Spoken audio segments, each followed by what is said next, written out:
Let me be the first to state the obvious. Yes, this is an overcooked and unevenly cooked steak, at least for my taste. So I guess today we're going to be talking about how a series of distracted decisions led me to overcooking this miso butter steak that I served with an asparagus and lime and sesame dressing. Spoiler alert, it was still delicious. I start off with the dressing by leaving some diced salads to sit in lime while I prepare everything else. With a stainless steel pan, the pan is ready to use when water droplets dance across the surface. And so I heat my pan slowly over medium heat to get it to that point. And this is where things started to go left. Look at that steak, doesn't know what I'm about to do to it. I placed it in my pan, but what I didn't realize at this point was I had never increased the heat of my stove to the ripping high heat that you need for a good sear on a steak. I was also trying this method where you cook the steak by flipping it multiple times instead of just leaving it on one side. And so I was doing a lot. I'm also looking up the temperature of my preferred cook at this point when I should have done that earlier. It was so distracted. Not gonna lie, a lot was happening and none of it made sense. So at this point I have to decide, do I go for the great crust or do I go for the right cook?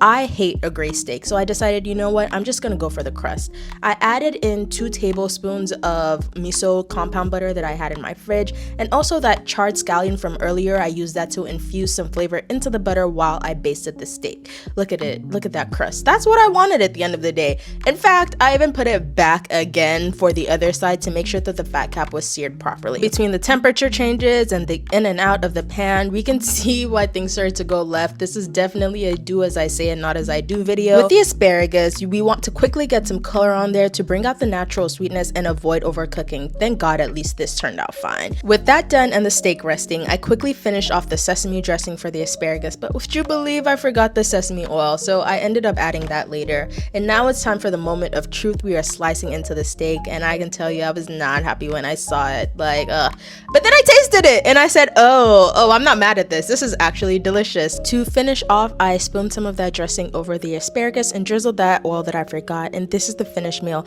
I'm not gonna lie, I was a little embarrassed at first because I'm like, I'm filming this and this is how I cook this steak, but y'all, it tasted great, and it just goes to show it's not the end of the world. If you mess up, who's gonna pop you?